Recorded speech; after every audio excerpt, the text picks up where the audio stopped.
بسم اللہ الرحمن الرحیم۔ آج اصول حدیث میں ہمارا چوتھا سبق ہے، اور آج جو خبر مقبول کی اقسام ہیں بالحاظ عمل، یہ ہم پڑھیں گے۔ تو یہ بالحاظ عمل بھی آپ کہہ سکتے ہیں، یہاں دوسرا عنوان یوں بھی بن سکتا ہے کہ تعارض کے لحاظ سے، تعارض کے لحاظ سے۔ اسی طرح تیسرا عنوان یوں بھی بن سکتا ہے کہ خبر مقبول معمول بھی و غیر معمول بھی، عمل معمول بھی غیر معمول بھی، ان کا مطلب یہ ہے کہ کس خبر مقبول پر ہم عمل کریں گے اور کس پر ہم عمل نہیں کریں گے۔ اور تعارض کا مطلب یہ ہے کہ بعض اوقات دو احادیث میں یا ان احادیث کا جو مفہوم ہے ان میں تعارض ہوتا ہے، یعنی بظاہر ایسے نظر آتا ہے کہ یہ دونوں حدیثیں آپس میں متضاد ہیں، ان کا مفہوم ایک دوسرے کے مخالف ہے۔ یہ بات یاد رکھیں کہ جب یہ ثابت ہو جائے کہ یہ حدیث رسول اللہ صلی اللہ علیہ وسلم کی ہے، یہ آپ صلی اللہ علیہ وسلم کا فرمان ہے، پھر اس میں حقیقی تعارض نہیں ہوتا، پھر اس میں ایک ظاہری تعارض ہوتا ہے، اور اس تعارض کو دور کرنا ممکن ہے۔ یعنی وہ تعارض ظاہری طور پہ ہے، ہماری سمجھ کے لحاظ سے ہے، ورنہ آپ صلی اللہ علیہ وسلم کا جو فرمان ہے اس میں کبھی بھی تعارض، یا آپ صلی اللہ علیہ وسلم کا فرمان کبھی بھی متضاد ایک دوسرے کے یہ نہیں ہو سکتا۔ تو یہ ظاہری طور پہ تعارض یا معمول بھی غیر معمول بھی اور بالحاظ عمل، یہ جو خبر مقبول کی اقسام ہیں، آج ہم ان کو پڑھیں گے۔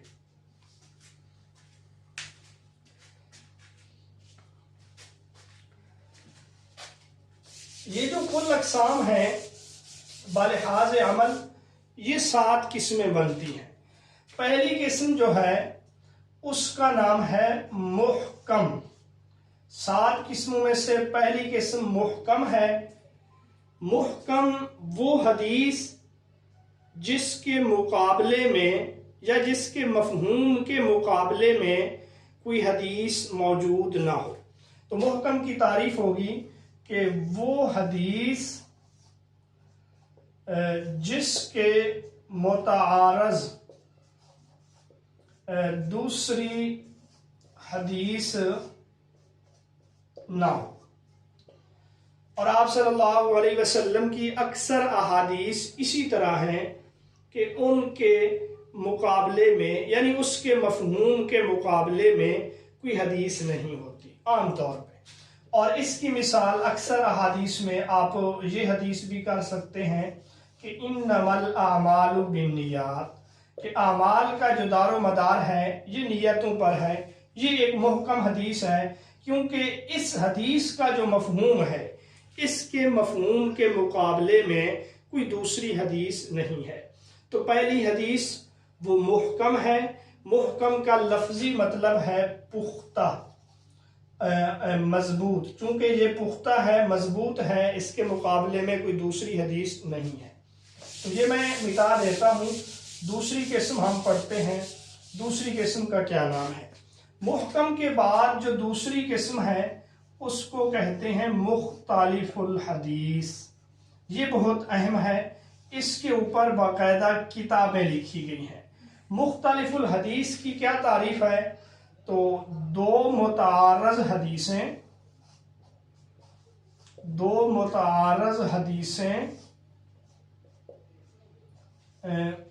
جن میں جمع تطبیق ممکن ہو۔ یہ مختلف الحدیث کی تعریف ہے کہ دو متعارض حدیثیں، اس کا مطلب یہ ہے کہ دو ایسی حدیثیں جن کا مفہوم ایک دوسرے کے متعارض ہو، ایک دوسرے کے مخالف ہو، لیکن ان میں جمع تطبیق ممکن ہو۔ یہ جو جمع تطبیق ہے اس کا مطلب یہ ہے کہ دونوں حدیثوں پر عمل کرنا ممکن ہو۔ دونوں حدیثوں کا جو مفہوم ایک دوسرے کے متضاد ہے ان دونوں پر عمل کرنا ممکن ہو، اس کو کہتے ہیں مختلف الحدیث۔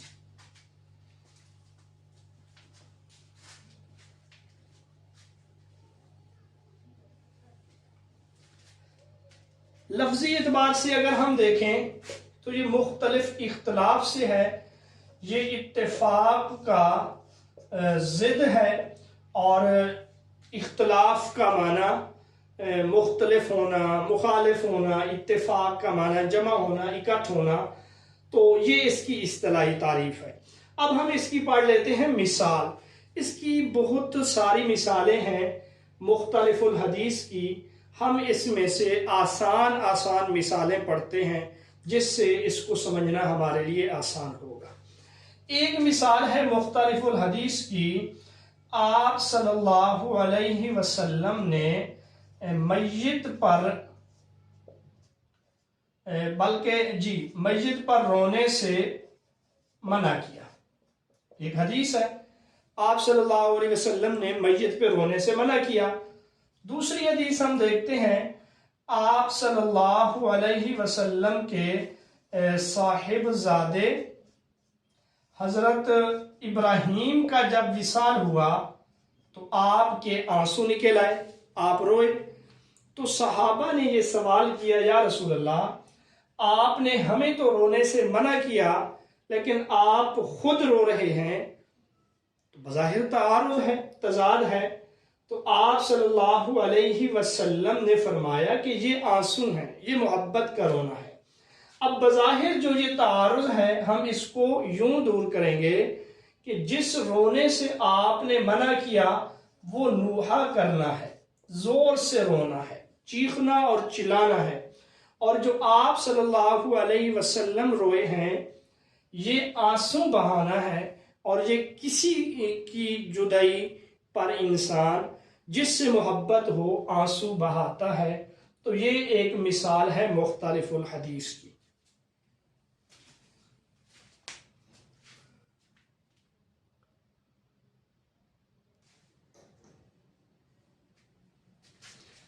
مختلف الحدیث کی ہم ایک اور مثال پڑھ لیتے ہیں۔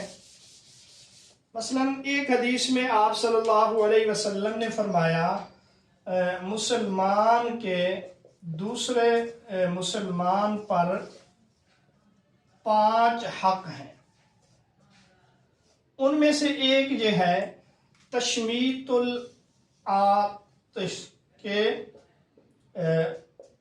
چھینکنے والے کو چھینک کا جواب دینا۔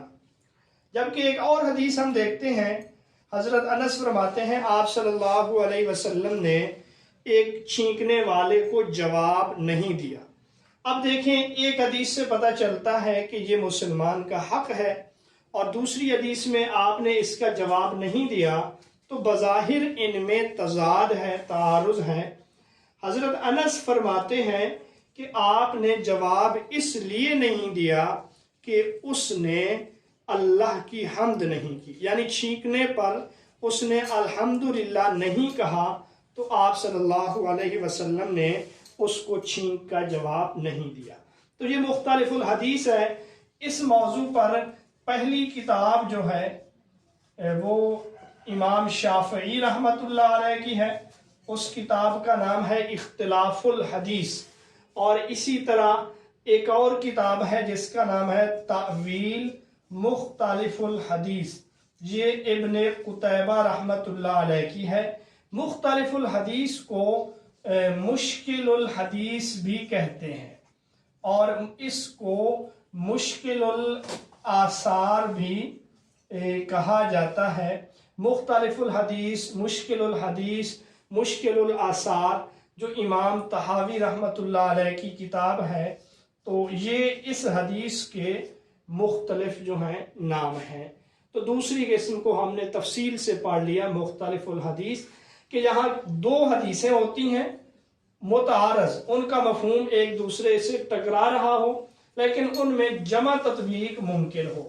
اب آگے جو ہم لکھیں گے تو اسی طرح ہی لکھیں گے اور ہر ایک کی وضاحت پھر کرتے جائیں گے۔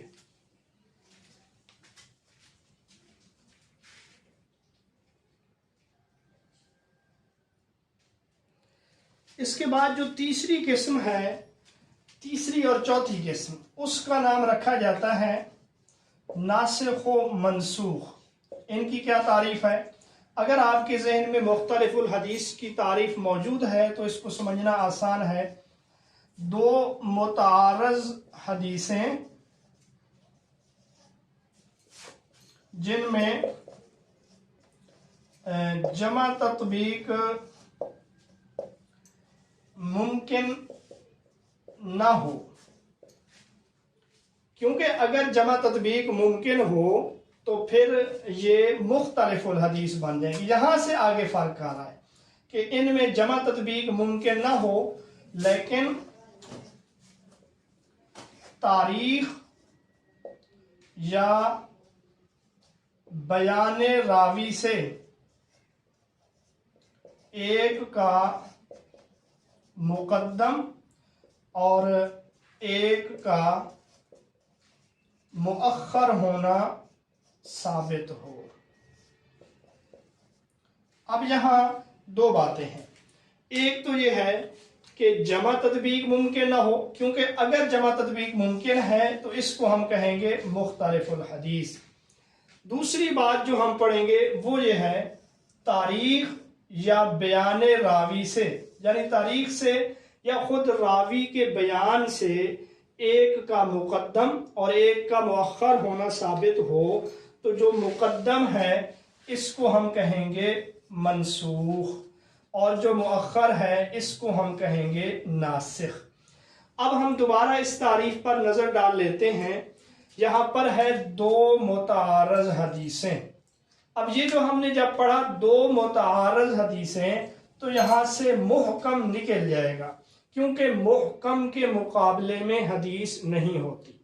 جب ہم نے پڑھا جن میں جمع تطبیق ممکن نہ ہو، اس نہ سے اس تعریف سے مختلف الحدیث خارج ہے، کیونکہ وہاں جمع تطبیق ممکن ہے۔ جب جمع تطبیق ممکن نہیں ہے، پھر ہم نے دیکھنا ہے کہ ان دونوں حدیثوں میں سے کسی کا زمانہ پہلے ہے، کسی کا زمانہ بعد میں ہے۔ یہ ہمیں پتہ چل سکتا ہے اگر تاریخ سے یا بیان راوی سے اس چیز کا علم ہو جائے تو اس کو ہم ناسخ اور منسوخ کہیں گے۔ اب ہم اس کی مثال پڑھتے ہیں۔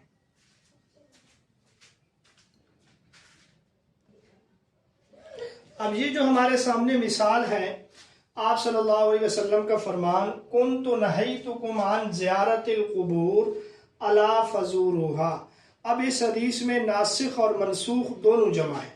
کنت نہیتکم عن زیارت القبور، یہ منسوخ ہے کہ میں تمہیں قبر کی زیارت سے منع کرتا تھا، قبرستان جانے سے منع کرتا تھا، شروع زمانے کی بات ہے۔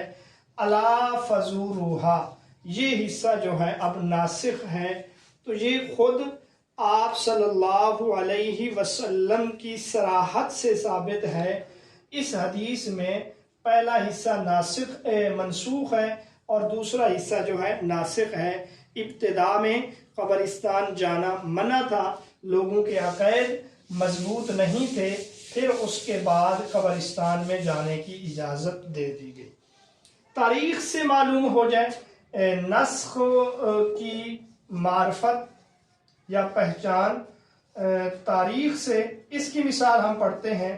مثلا ایک حدیث ہے جس میں آپ صلی اللہ علیہ وسلم نے فرمایا افطر الحاجم والمحجوم۔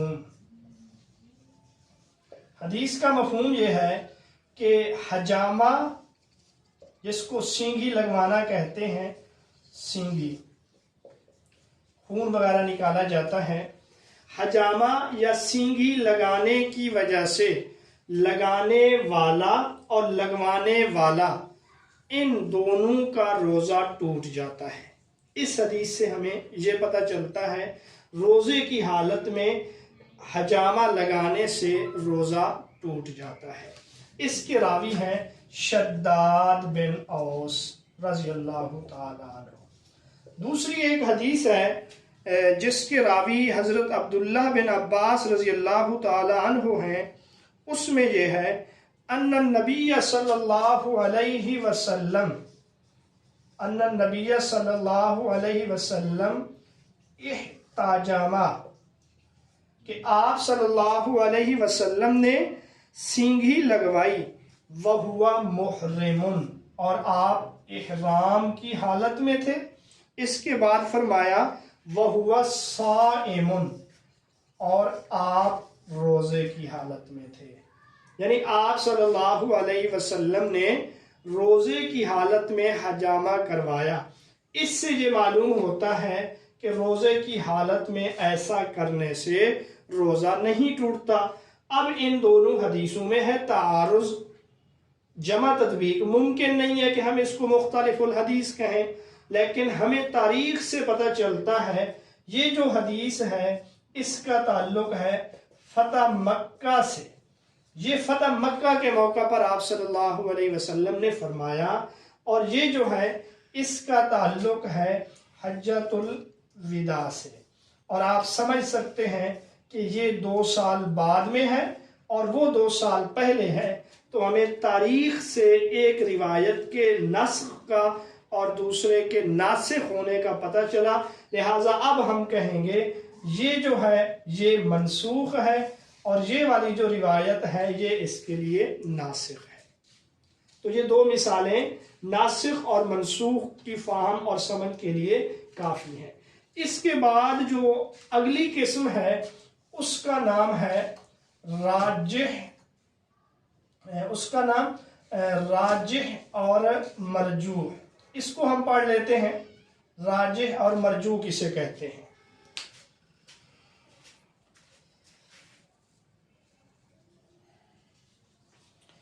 یہ جو راجح مرجوح ہے اس کی تعریف یوں ہے: 2 متعارض حدیثیں جن میں جمع تطبیق ممکن نہ ہو، نیز تاریخ یا بیان راوی سے تقدم و تأخر کا پتہ نہ چلتا ہو، البتہ کسی وجہ سے ایک کو دوسرے پر ترجیح ہو، تو جس کو ترجیح ہوگی اس کو راجح کہیں گے اور جس پر ہوگی اس کو مرجوح کہیں گے۔ اب سکالر ہم اس تعریف کو سمجھ لیتے ہیں۔ سب سے پہلے تو ہم 2 متعارض حدیثیں، اس سے محکم نکل جائے گا، کیونکہ محکم کے مقابلے میں کوئی حدیث نہیں ہوتی، جن میں جمع تطبیق ممکن نہ ہو۔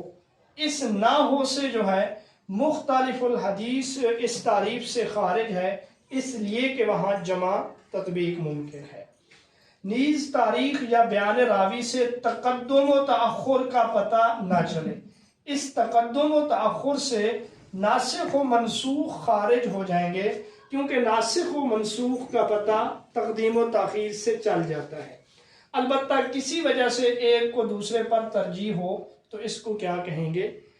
جس کو ترجیح ہوگی اس کو راجح کہیں گے، جس پر ترجیح ہوگی اس کو ہم کیا کہیں گے؟ مرجوح۔ تو یہ ہے راجح اور مرجوح کی تعریف۔ ایک بار پھر سے آپ اس کو دیکھ لیں، 2 متعارض حدیثیں، 2 متعارض کے لفظ سے محکم نکل جائے گا، کیونکہ محکم کا کسی کے ساتھ تعارض نہیں ہے۔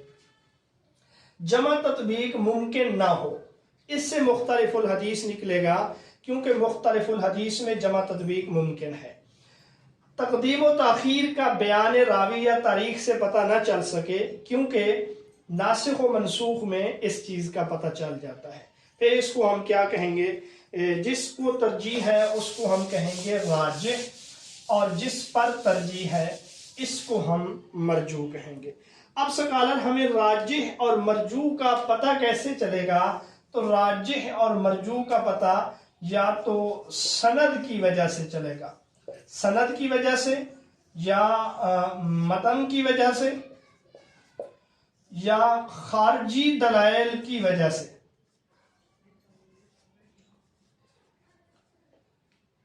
ٹھیک ہے، یا تو ہمیں سند کی وجہ سے کسی کے راجح اور کسی کے مرجوح ہونے کا علم ہو، یا ہمیں متن کی وجہ سے کسی کے راجح اور کسی کے مرجوح ہونے کا علم ہو، یا پھر یہ ہے کہ ہمیں کسی خارجی دلیل سے پتہ چل جائے کہ یہ حدیث جو ہے راجح ہے اور یہ جو ہے مرجوح ہے۔ راجح کا جو لفظی معنی ہے وہ ہے بھاری ہونا، طاقتور ہونا، مضبوط ہونا، فضیلت والا ہونا۔ اب چونکہ راجح جو ہے وہ مرجوح پر بھاری ہے، طاقتور ہے، اس وجہ سے اس کو کیا کہیں گے؟ راجح کہیں گے۔ تو بہرحال اسباب ترجیح جو ہے، یعنی ترجیح کے اسباب سند کی وجہ سے، متن کی وجہ سے، یا پھر خارجی دلائل کی وجہ سے مختلف علماء نے اس کی تفصیل لکھی ہے۔ علامہ ابن حجر عسقلانی رحمۃ اللہ علیہ جو ہیں وہ اسباب ترجیح جو متن کی وجہ سے ہیں وہ 11 اسباب ذکر کرتے ہیں۔ 11 اسباب ہیں جس کی وجہ سے متن کی وجہ سے ترجیح دی جاتی ہے۔ مثلا ایک سبب میں یہاں پہ لکھ دیتا ہوں، وہ یہ ہے کہ نہیں کو اباحت پر ترجیح۔ اس کا مطلب یہ ہے ایک حدیث میں کسی چیز کی ممانعت ہو، دوسری حدیث میں اسی چیز کا مباح ہونا ذکر ہو، جائز ہونا ذکر ہو، تو ممانعت والی حدیث کو ترجیح حاصل ہوگی جواز والی حدیث پر۔ اسی طرح ایک حدیث ہو، مثلا فعلی حدیث ہے جس میں کسی کام کا ذکر ہے، جبکہ دوسری حدیث ہے تقریری۔ اب اگر تقریری حدیث اور فعلی حدیث میں تعارض آ جائے تو فعلی حدیث کو ترجیح حاصل ہوگی۔ اسی طرح قولی اور فعلی میں تعارض آ جائے تو قولی حدیث کو فعلی پر ترجیح حاصل ہوگی۔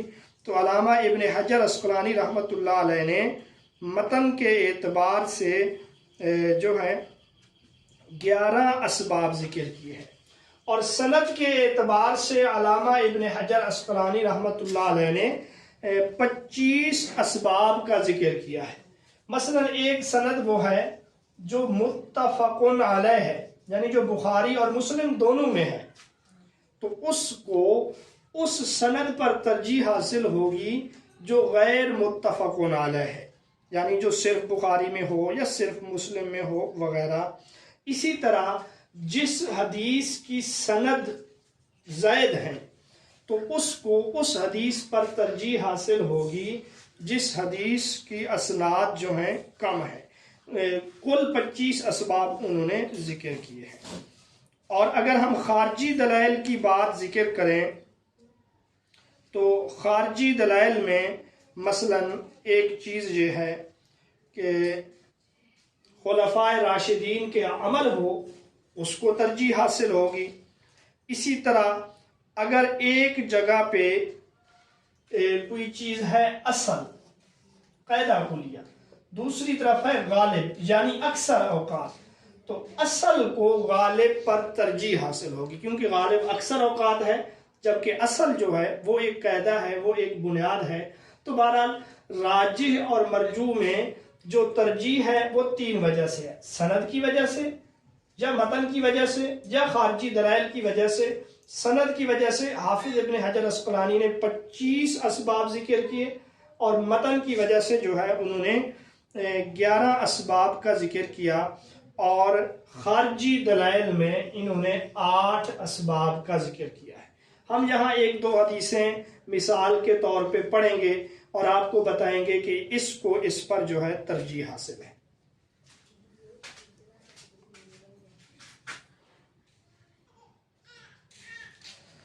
حدیث ہے حضرت ابو ہریرہ رضی اللہ تعالی عنہ اس کے راوی ہیں، وہ فرماتے ہیں کہ جنابت کی حالت میں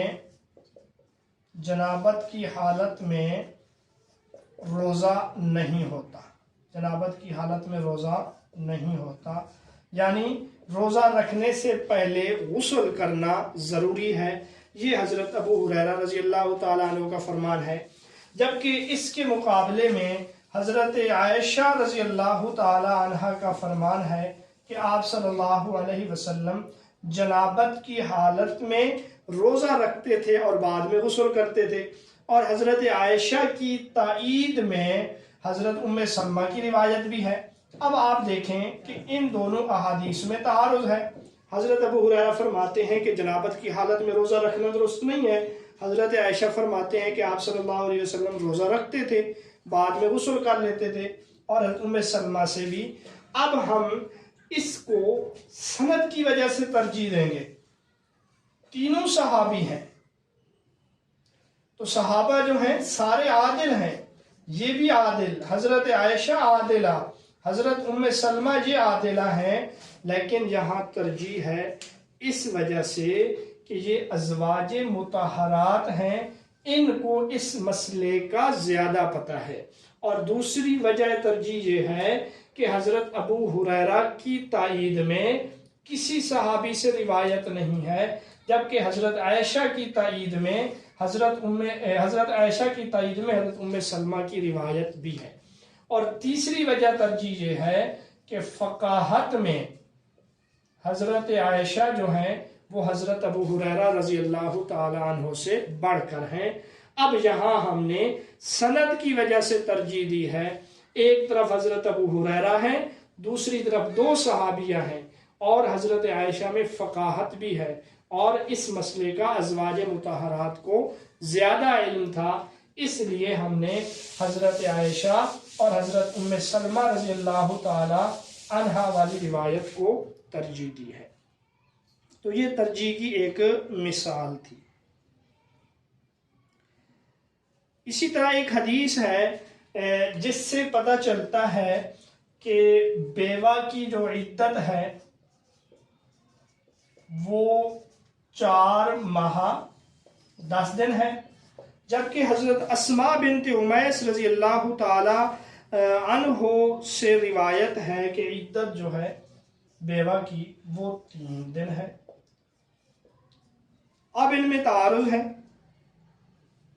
اب ہم اس تعارض کو اس طریقے سے دور کریں گے کہ یہ جو حضرت اسماء بنت امیس کی روایت ہے یہ شاذ ہے۔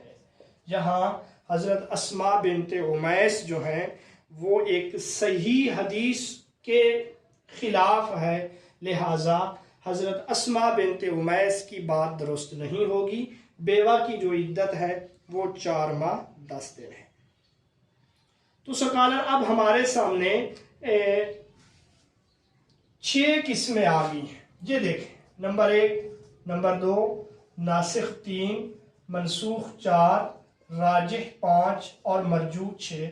آخری جو قسم ہے اس کا نام ہے متوقف فی، توقف کرنا۔ اس کی کیا تعریف ہے یہ ہم پڑھ لیتے ہیں۔ تو متوقف فی کی تعریف، اگر آپ کو راجح اور مرجوح کی تعریف یاد ہے تو بالکل آسان ہے۔ سب سے پہلے وہی بات کہ 2 متعارض حدیثیں ہوتی ہیں۔ اب یہ 2 متعارض حدیثوں سے محکم نکل جائے گا، کیونکہ وہاں پہ حدیثیں متعارض نہیں ہوتی۔ دوسرے نمبر پر جن میں جمع تطبیق ممکن نہ ہو۔ اب اس سے کیا نکل جائے گا؟ اس سے مختلف الحدیث، کیونکہ وہاں جمع تطبیق ممکن ہے، تقدم و تاخر کا پتہ نہ چلے، تقدم و تاخر کا پتہ کا علم نہ ہو، کیونکہ اگر تقدم و تاخر کا ہمیں علم ہوگا پھر ہم اس کو راجح مرجوح کہیں گے، اس کو ناسخ منسوخ کہیں گے۔ تیسری اس کے بعد کہ کسی کو ترجیح بھی نہ ہو، کسی کو ترجیح بھی نہ ہو، یعنی ہمیں وجہ ترجیح بھی معلوم نہ ہو سکے، کیونکہ اگر وجہ ترجیح ہمیں معلوم ہو جائے تو جس کو ترجیح ہے ہم اس کو راجح کہیں گے، اور جس پر ترجیح ہے ہم اس کو مرجوح کہیں گے۔ اب نہ تو جمع تطبیق ممکن ہے، نہ تقدم و تاخر کا پتہ ہے، نہ ایک کو دوسرے پر ترجیح ہے، پھر ہم کیا کریں گے؟ توقف کریں گے۔ توقف کا مطلب ہے عمل کرنے سے رکنا۔ تو ہم عمل کرنے سے رکے رہیں گے جب تک ہمیں کسی چیز کا علم نہ ہو جائے ہم دونوں حدیثوں پر عمل نہیں کریں گے۔ تو یہ آخری حدیث ہے، اس لحاظ سے آخری قسم ہے متوقف فی۔ اب میں دوبارہ آپ لوگوں کو یہ لکھ دیتا ہوں جو قابل عمل ہیں جن کا حکم وہ، اور جو ناقابل عمل ہیں ان کا حکم بھی۔ تو یہ محکم جو ہے قابل عمل ہے، مختلف الحدیث بھی قابل عمل ہے۔ ناسخ پر عمل کریں گے، منسوخ پر عمل نہیں کریں گے، یہ ناقابل عمل ہے۔ راجح پر عمل کریں گے، مرجوح جو ہے یہ ناقابل عمل ہے۔ متوقف فی میں دونوں ناقابل عمل ہیں، دونوں پر عمل کرنے سے ٹھہرے رہیں گے۔ تو گویا کہ ان 7 قسموں میں سے محکم، مختلف الحدیث، ناسخ، راجح، ان 4 پر ہم عمل کریں گے۔ منسوخ، مرجوح اور متوقف فی ان پر ہم عمل نہیں کریں گے۔ یہ ہر حدیث کا حکم بھی ہمارے سامنے آ گیا۔ محکم قابل عمل ہے، عمل ضروری ہے۔ مختلف الحدیث میں دونوں حدیثوں پر عمل کریں گے۔ ناسخ و منسوخ میں سے صرف ناسخ پر کریں گے، اس پر نہیں کریں گے۔ راجح و مرجوح میں سے راجح پر کریں گے، مرجوح پر نہیں کریں گے، اور متوقف فی میں دونوں پر عمل نہیں کریں گے۔ تو یہ اقسام تھیں خبر مقبول کی بلحاظ عمل، بلحاظ تعارض۔ اس لحاظ سے اب آپ مجھے ضرور بتائیے گا کہ آپ کو یہ قسمیں سمجھ آئی ہیں، یا مزید اگر آپ نے کچھ پوچھنا ہو تو پوچھ سکتے ہیں۔